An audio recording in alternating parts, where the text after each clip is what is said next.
예레미야 46장부터 51장까지는 하나님께서 애굽에서 시작해서 바벨론까지 10개의 나라를 심판하실 것이다 라고 하는 그 심판의 경고의 메시지를 담고 있습니다. 먼저 이스라엘 백성들은 바벨론의 공격을 막아내기 위해서 애굽을 의지합니다. 상당수의 이스라엘 백성들은 애굽의 노비라고 하는 지역과 다바네스라는 곳으로 망명을 해갔습니다. 하지만 바벨론의 군대는 애굽을 진공합니다. 그로 인해 더 이상 애굽은 그 이스라엘의 보호자 역할을 감당할 수가 없었습니다.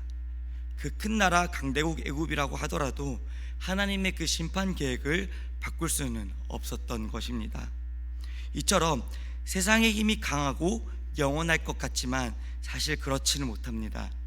인간의 역사가 그것을 증명해주고 있습니다. 오늘 본문에 애굽을 공격해서 그 지역을 벌벌 떨게 했던, 그리고 남유다를 집어삼켰던 바벨론의 제국의 그 흔적은 박물관에 가야 찾아볼 수가 있습니다. 바벨론 제국의 그 느부갓네살 왕이 거느린 그 제국의 힘, 그 군대의 힘은 매우 막강했습니다. 그러나 그 막강한 힘조차도 창조주 하나님의 심판의 그 도구에 불과할 뿐이었습니다.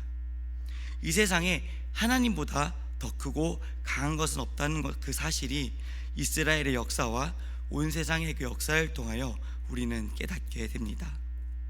본문은 계속해서 열방을 향한 그 심판의 메시지가 애굽에서부터 시작해서 이제는 오늘 본문에 유다와 긴밀한 관계를 맺었던 시리아의 수도 다메섹을 향하게 됩니다. 다메섹이라는 도시가 조금 익숙하지 않으십니까? 사도 바울이 예루살렘에서 다메섹으로 도망간 그리스도인들을 붙잡으러 갔던 그 도시가 바로 다메섹입니다. 다메섹으로 올라갔던 길에 사도 바울은 부활하신 예수님을 만났고 그곳에서 이방인의 사도로 부름을 받게 됩니다. 이렇게 다메섹이라고 하는 이 도시는 구약시대뿐만 아니라 신약 그 초대교회 때까지 교통의 중심지, 무역의 중심지였으며 많은 사람들이 몰려들었던 그러한 도시였습니다. 그런데 하나님께서 그런 다메섹을 향하여서 폐허가 되도록 심판하시겠다라고 선포하십니다. 그 심판을 피하기 위해서 도망치려 하지만 사방은 막힐 것입니다. 마치 아이를 곧 출산을 해야 하는 여인처럼 달아날 수 없는 그런 상황에 처하게 된다고 경고하고 있으십니다. 모든 군사들이 적군에 의해서 전사할 것입니다. 성벽이 불타고 왕궁도 불타버렸습니다. 결국 이 다메섹은 폐허가 되고 맙니다. 그로 인해 수치를 당하고 낙담하게 되고 평안이 사라졌습니다. 고통과 슬픔만이 가득하게 되었습니다. 이렇게 될 이 다메섹 사람들 향하여 하나님께서는 안타까움을 표현하십니다. 25절 말씀입니다. 어찌하여 찬송의 성읍 나의 즐거운 성읍이 버린 것이 되었느냐, 이렇게 말씀하시며 안타까워 하십니다. 사랑하는 법방교회 성도 여러분, 하나님을 모르고 하나님의 그 심판 메시지, 경고의 메시지를 새겨 듣지 않으면 안타까운 그 패망과 멸망을 자초하게 된다라고 하는 것을 우리는 마음에 새기며 나아가야 합니다. 그 다음 하나님께서 게달이라는 곳과 하솔이라는 곳을 향한 심판의 메시지가 주어집니다. 우리 29절 말씀을 함께 읽겠습니다. 너희는 그들의 장막과 양떼를 빼앗으며 휘장과 모든 기구와 낙타를 빼앗아다가 소유를 삼고 그들을 향하여 외치기를, 게달과 하솔 지역은 유목민들의 거주지였습니다. 유목을 하는 데 있어서 가장 필수적인 것이 무엇일까요? 바로 텐트입니다. 오늘 본문에는 장막이라고 되어 있습니다. 또 양떼, 양이 없으면 유목을 할 수가 없습니다. 또 휘장과 모든 기구와 또 타고 다니는 낙타를 빼앗길 것이다 라고 말씀합니다. 30절 말씀도 우리 함께 읽겠습니다. 여호와의 말씀이니라, 하솔 주민아 도망하라, 멀리 가서 깊은 곳에 살라. 이는 바벨론의 느부갓네살 왕이 너를 칠 모략과 너를 칠 계책을 세웠음이라. 게달과 하솔 지역 주민들에게는 모든 생계 수단이 빼앗길 것이다 라고 하나님께서 경고하고 계십니다. 그러면서 게달과 하솔 주민들을 향해 도망치라고 경고하십니다. 그것도 멀리 도망가서 깊은 곳에 숨어 살라고 다급하게 말씀하십니다. 곧 그 바벨론의 느부갓네살 왕의 군대가 하솔을 점령할 것이기 때문에 두려움이 사방에 있기 때문에 빨리 도망치라고 거듭 강조하십니다. 결국 이 경고의 메시지를, 하나님의 메시지를 듣지 않게 된 사람들은 어떻게 되었을까요? 말씀에서는 게달과 하솔은 큰 뱀의 거처가 되고 말았다라고 표현하십니다. 쉽게 말하면 폐허가 되고 쑥대밭이 되고 말았다라고 경고하신 것입니다. 이런 심판의 경고를 듣고도 도망쳐라, 빨리 도망쳐라, 멀리 도망쳐 살아라고 외치시는 그 다급한 하나님의 음성이 들립니다. 우리는 그 더 늦기 전에 도망쳐야 사는 것입니다.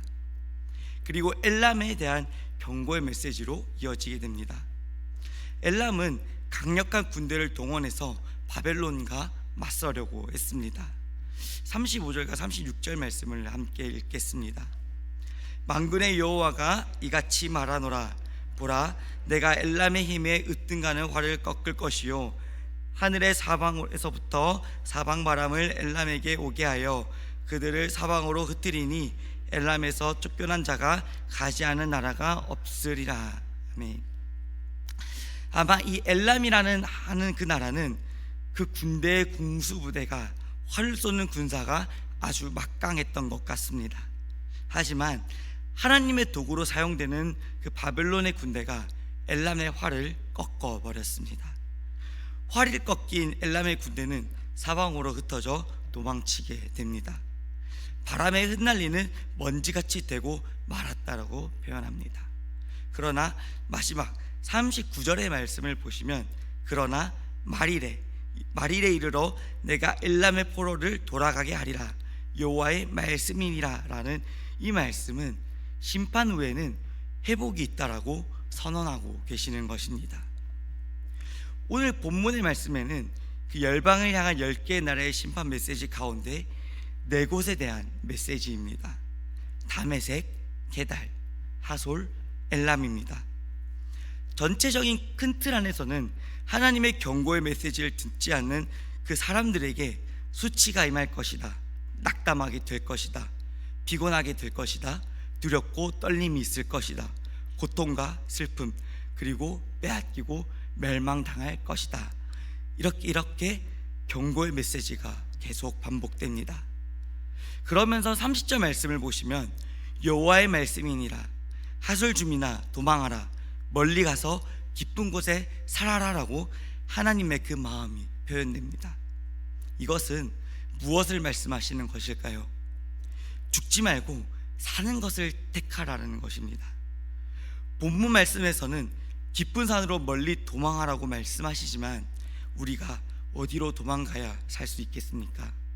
우리는 오직 하나님께로만 도망을 가야 살 수가 있는 것입니다.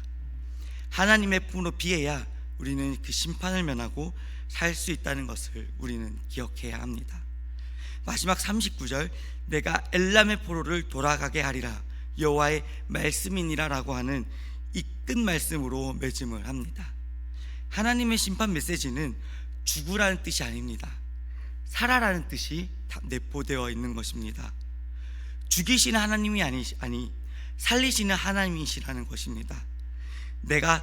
나를 살리기 위해 독생자 예수 그리스도를 십자가에 내어주신 그분이 하나님이십니다.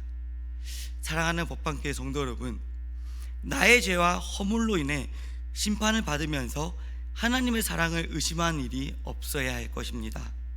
도망치라, 서로 도망가라, 멀리 도망가서 살아라 라고 하는 이 경고의 메시지를 우리는 귀담아 들어야 합니다. 그리고 하나님께서는 유다 백성의 하나님이시면서 온 열방을 다스리시는 창조주 하나님이시라는 것을 우리는 기억해야 합니다. 그 유다의 죄뿐만 아니라 열방의 죄에 대해 심판하신 하나님, 그 주권 아래에 엎드려 회개하는 것이 바로 도망치는 것입니다. 멀리 도망치는 것입니다. 오늘 하루도 우리가 엎드려 회개함으로 구원의 은총을 얻는 저희 모두가 되기를 간절히 소망합니다. 기도하겠습니다. 사랑과 은혜가 풍성하신 하나님, 우리에게 지혜의 영을 주셔서 선악을 분별하게 하여 주시옵소서. 악한 길에서 우리가 속기 돌이켜 우리가 죽지 않고 사는 길을 선택하여 주시옵소서. 회개의 마음을 부어 주시옵소서. 그리하여 하나님의 마음을 잘 헤아릴 수 있는 우리 모두가 되게 하여 주시옵소서. 주님, 오늘 하루의 삶 역시 하나님의 은혜로 오늘 하루 가운데 풍성하게 임하여 지게 하여 주시옵소서. 사랑이 많으신 예수 그리스도의 이름으로 기도합니다. 아멘. 8월에